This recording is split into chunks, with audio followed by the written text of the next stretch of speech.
तो सहज किनको लगेगा और मुश्किल किनको लगेगा? सबसे जास्ती मुश्किल और सबसे जास्ती सहज है।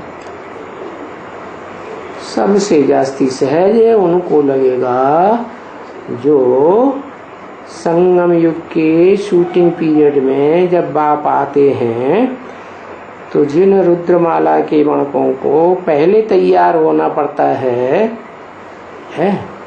वो जल्दी याद में टिक जाती है नंबरवार है।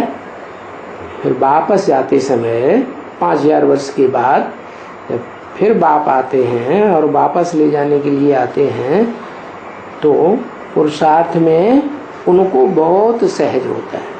किनको? जो इस सृष्टि रूपी रंगमंच पर बहुत पहले आए थे। अब इस दुनिया में जो जितना धंधे दोरी में रहते हैं तो उनको थोड़ी बैठ के याद पड़ता है क्या? क्यों? बाबा ने बताया नहीं, धंधे दोरी में रहते हुए भी बाप को याद करो। कर्म करते बाप को याद नहीं करना है? करना तो है, लेकिन फिर ये भी बताया है कि सब धंधों में है नुकसान सिवाय एक ईश्वरी धंधे के। तो धंधे दोरी भी दो तरह की हो गई। एक तो दुनियावी धंधा दोरी सिर्फ पेट पूर्ति का है, शरीर की परवरिश करने का, और दूसरा धंधा है जब समझ लिया कि हम देह नहीं है, हम तो आत्मा है, तो आत्मा की परवरिश जन्म जन्मांतर की है। तो कौन सा धंधा अच्छा? जो आत्मा का धंधा है वो धंधा करने से ज्यादा कमाई।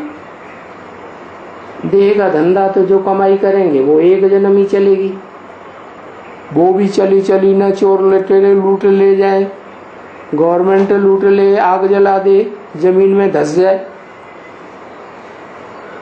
कुछ पक्का पता नहीं। और ये जो कमाई है आत्मा की, जो परमपिता परमात्मा आते हैं तब ही मिलती है, तो ये तो अनेक जन्मों की कमाई है। तो इस धंधे धोरी में बैठ के याद करेंगे तो याद नहीं पड़ेगा?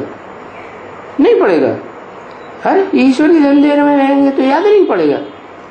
हाँ, क्योंकि याद में बैठना उनके लिए जिन्होंने बाप को पहचान लिया सहज हो जाता है ना। और जिन्होंने पहचाना ही नहीं, धंधे दोरी बाहर की दुनिया में लगे हुए हैं, पेट के धंधे में, तो उनको कठिन पड़ता है। तो ईश्वरीय धंधे में लगना अच्छी बात है।